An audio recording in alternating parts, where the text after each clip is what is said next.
It's a good new gas mask. Power Fuel. Speedbase 79. Power Fuel. Fill her up with SO Extra gasoline.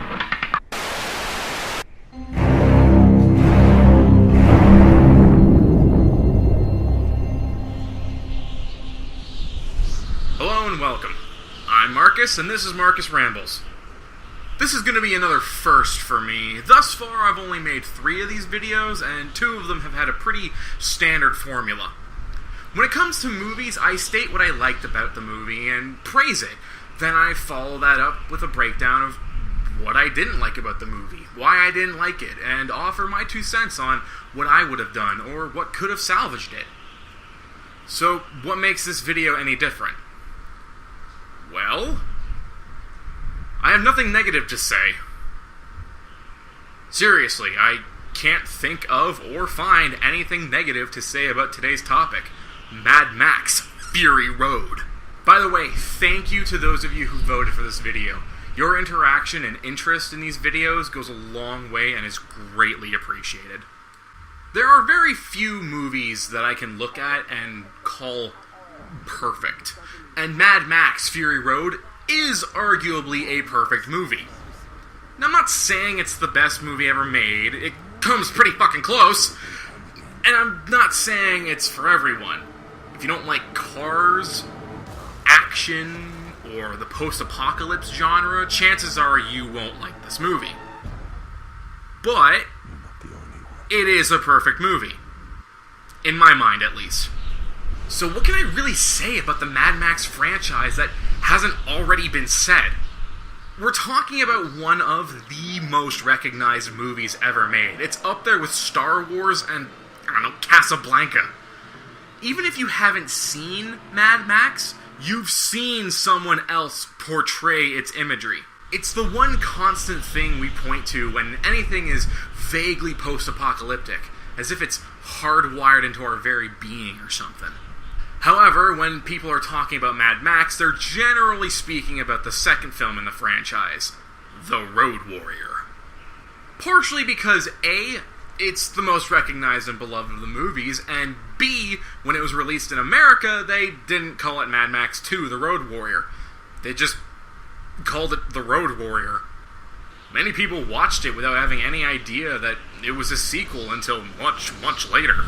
Although, there's something kind of funny about what I just said. The Road Warrior being the most recognized and beloved movie of the franchise.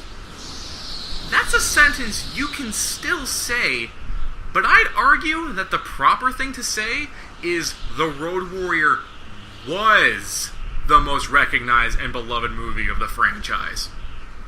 Director George Miller has been wanting to make a 4th Mad Max film since 1990, and for whatever reason, it just never happened. For 25 years, it was looking like his dream of a 4th film in the series was just that, a dream. But, much like a nuclear apocalypse, it came out of nowhere and absolutely blew people away. But how? Why? For all intents and purposes, this should have failed. It has one of the biggest hallmark signs of a doomed movie. Generally speaking, sequels to movies that came out decades ago tend to be shit. There are only a handful of movies that I can think of that had a sequel made years after the original came out and weren't awful. So, let's dig into it. Why do I consider this to be a perfect movie? There are many aspects that go into the making of a feature-length film. From sound design, acting, props, makeup, special effects, stunt work, writing, dialogue, and just a ton of other shit. And on almost every level, this movie takes those aspects and makes them gold. I've said in the past that I absolutely love sound design and the art of crafting audio for a movie. Fury Road is not just a feast for the eyes, but also a feast for the ears. The rumble of the car engines blasting in your ears as they come to life is immaculate.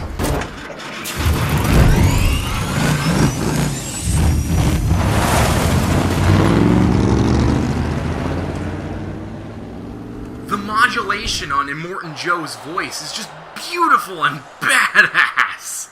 Once again, we send off my war rig to bring back gasoline from Gastown and bullets from the bullet farm.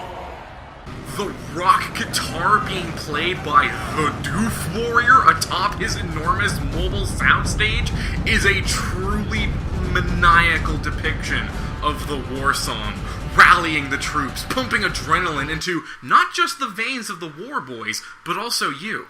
Watching him go apeshit up there, bouncing around without a care in the world, shredding riffs like there's no tomorrow, it's bizarre and exciting. Especially when you find out the fucking thing has a flamethrower built into it!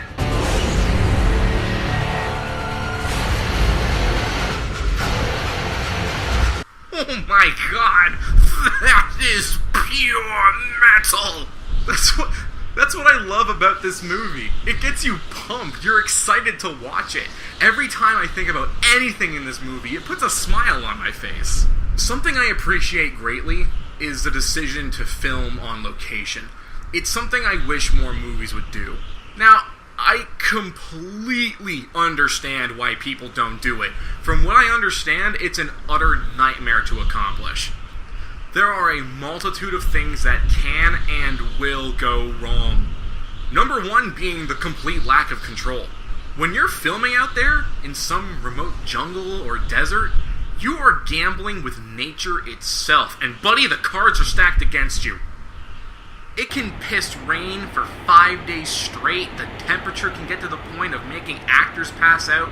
How often would all of you sit around in the set-built saloon? Was there that sort of hangout among the 7 of you on this set, or was it?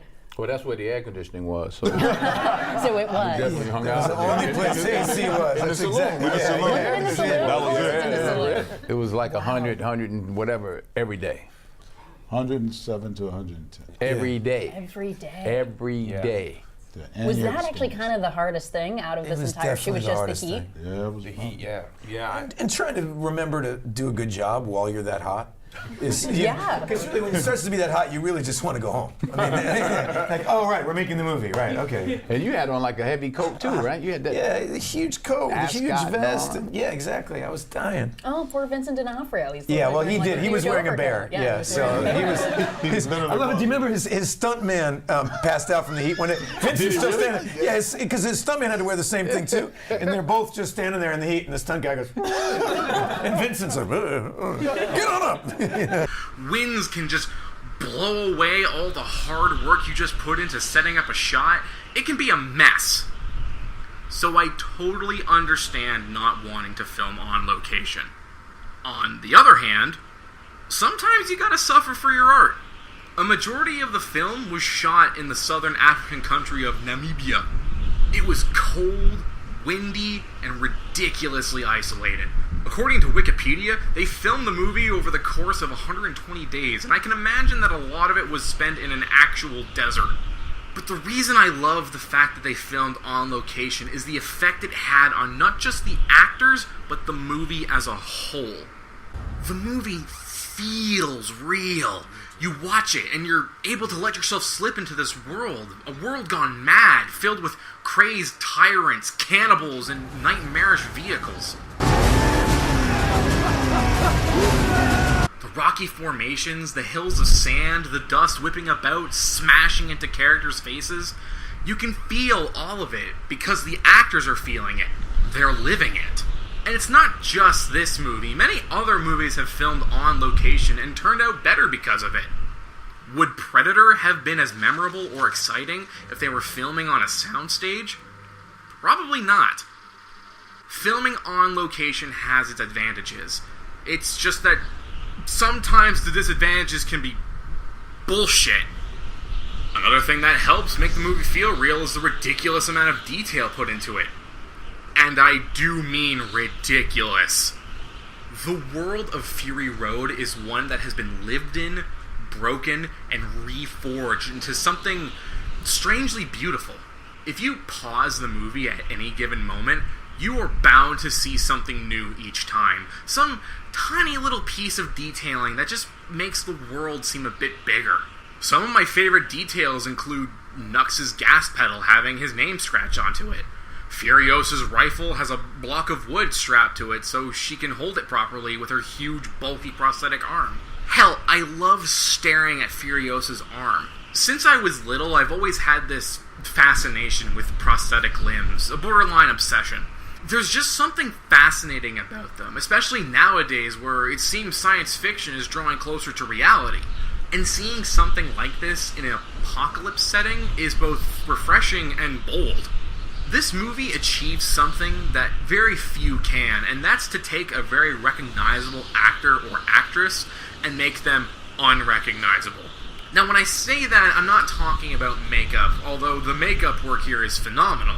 No, what I mean is, when I watch a movie, I want to see a character, not an actor. Here's a good example.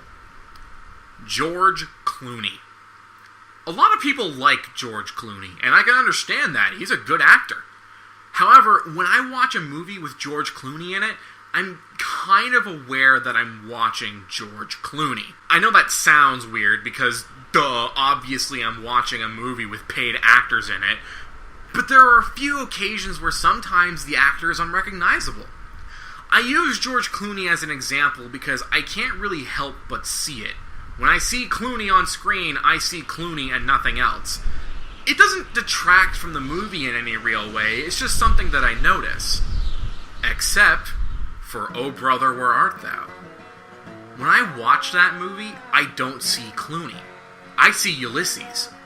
His performance is incredible. He's playing such a wonderful, vibrant character, one with such a charisma that I get lost in it.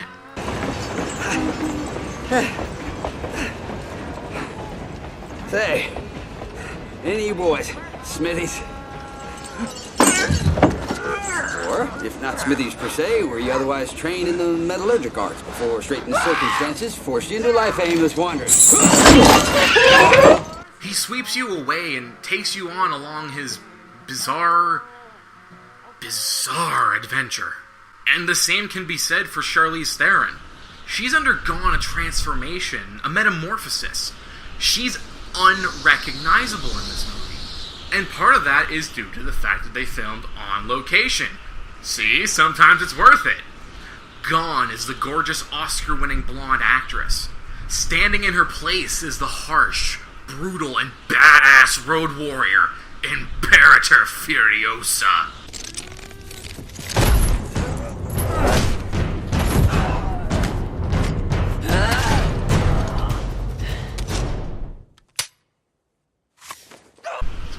Jesus Christ, that name still makes me giggle with excitement.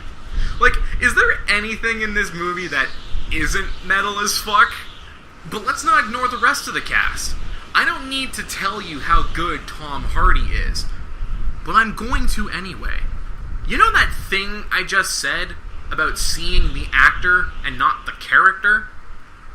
Well, I firmly believe that Tom Hardy is some sort of chameleon. In fact, part of me thinks he's the real-life equivalent of the Spider-Man villain, the Chameleon. This is what I picture Tom Hardy's bedroom as looking like. The man has made a career of injecting himself into his work, giving off stellar performance after stellar performance. Hell, I even liked him in Star Trek Nemesis, and no one likes Star Trek Nemesis. Now, funny enough, my favorite character ended up being Nux. Yes, this guy. Out of anyone, I feel like he undergoes the biggest change and has the most interesting character. He starts out as a war boy, the film's main villainous cannon fodder. They're loud, they're energetic, but much more importantly, they're an interesting look at the beliefs that form in a world turned on its head.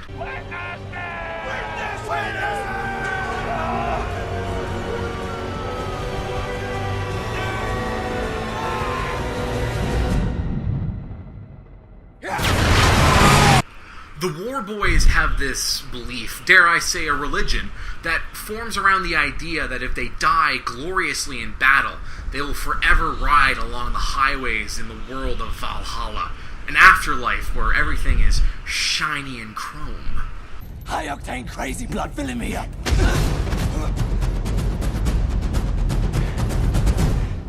If I'm gonna die, I'm gonna die historic on the Fury Road.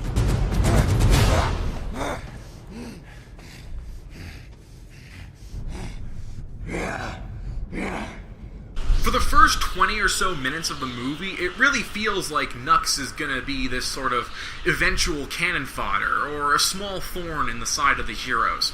But there comes a change. Nux and the rest of the War Boys worship their lord and ruler, Immortan Joe.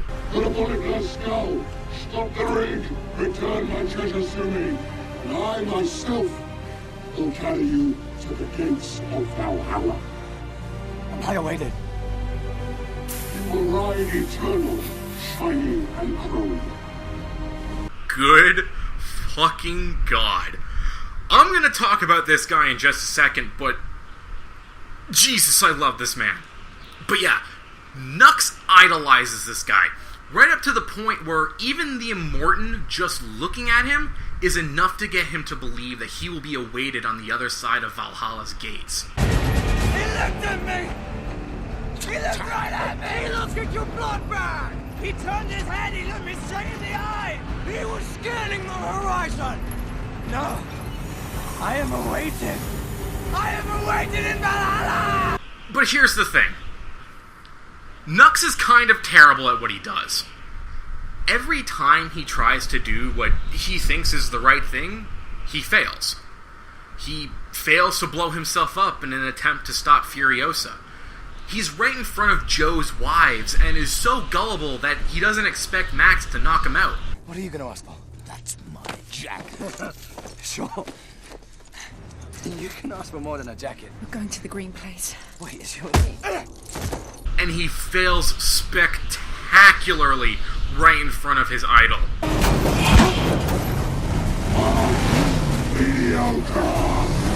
The Pixar writing team has this really great list, the 22 rules of storytelling, and they use that a lot when making any of their films. And it's a good list that I feel a lot of people can benefit from. I'm going to put it in the description for anyone else to take a look at, but rule number 1 on that list is a really important one. You admire a character more for trying than succeeding. There comes a moment in the movie where we don't see Nux for a while, and when we do see him next, he's a shattered and broken mess. And you feel sorry for him.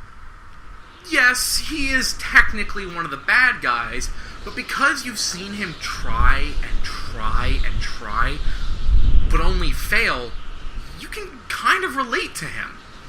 Not everyone succeeds in life. A lot of the time we fail, some more than others. That's what makes us human. In fiction, someone who succeeds all the time and is loved by everyone has a name. Mary Sue. No one likes Mary Sue. She's a dumb bitch. Characters that succeed all the time are boring, lame, predictable, and kind of childish. And this is what I love about Nux. He's a failure. Nux starts as a crazed war boy, hell-bent on pleasing the great Immortan, but through his multiple failings, he ends up becoming more human as the movie goes on. He ends up falling in love. He helps the woman he was ready to kill just days ago. He fights against his fellow war boys. But what I find the most fascinating is that he still carries his core beliefs. He doesn't stop believing in the afterlife of Valhalla. To him, heaven still awaits only by going out in a blaze of glory. That's why when he sacrifices himself to save his new friends, he says this.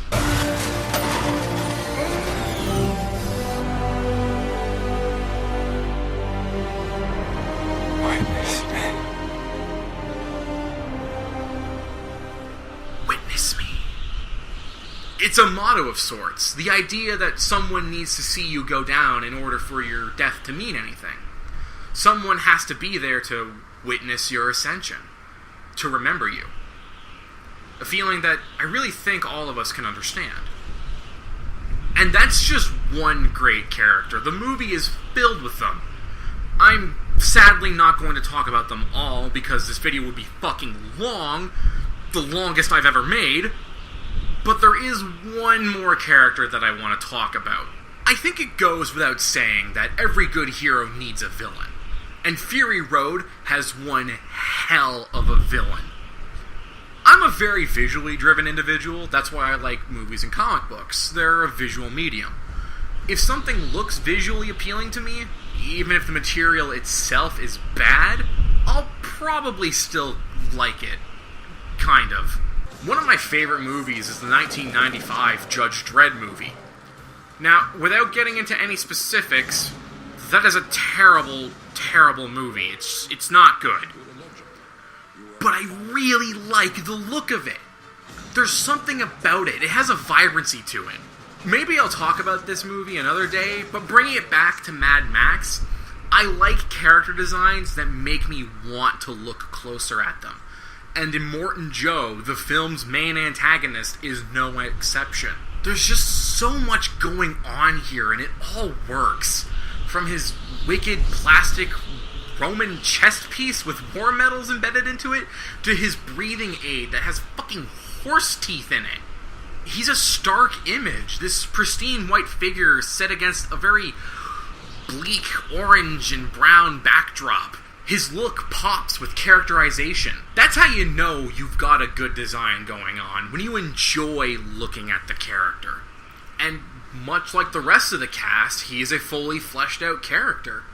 Within the first 10 or so minutes, you totally and absolutely understand what the Immortan is all about. He's a patriarch who sees himself as some sort of god king, a man who, for the most part, has successfully carved out his own part of the world. I think one of my favorite moments with this character comes as soon as you meet him.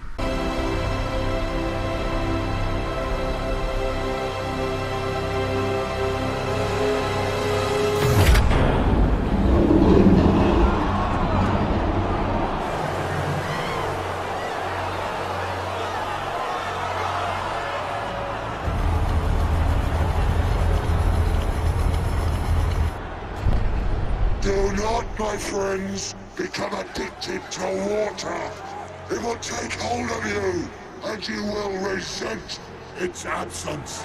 Now, that's pretty twisted.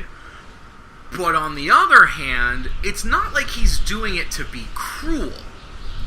Going back a few seconds in the movie, you can see that Joe has been through a lot. Whether he's old, irradiated, or both, you can tell he's seen firsthand what kind of world this is. And that's really an interesting aspect of this movie. Max, Furiosa, and Joe all have one characteristic that they each share: survival. These three individual characters show three individual and different kinds of survival. You have Max, who's like a nomad, constantly on the move, never looking back. He has no home to call his own. He lives each day like it could be his last. In his world, it's shoot first, ask questions later. Having bonds, emotional ties, that stuff will get you killed. To the others, he's a sort of savage, a wild man. We take my blood bag and strap it into the Lancer's perch. It's got a muzzle on it. It's a raging feral. Then you have Furiosa. She's a survivor like Max, but unlike Max, Furiosa had to survive a different kind of environment. Max has lived out in the open, where death is everywhere and trust is non-existent. Furiosa had to grow up under the boot heel of the Immortan. She was a slave who eventually learned that in order to survive, she would have to do whatever Joe said, or die. She fought to become his special soldier, the one with the privilege of driving the war rig. It's a hard life, but it beats living out in the open. And finally, you have the Immortan himself, who, again, is a survivor, but a wholly different kind. Like I said previously, Immortan Joe has been through some serious shit, and knows firsthand what kind of world exists beyond his paradise. There's a history to this guy, and I'm willing to bet that it's filled with all kinds of horrible things. Things he did to survive. To Immortan Joe, control and domination are survival. As a single man, you're nothing. But as a king, surviving becomes a whole lot easier. I am your redeemer. It is by my hand you will rise from the ashes of this world. Holy shit, did I not just say I was done talking about the characters? God damn, I'm bad at this. Oh well, here's a bunch of explosions.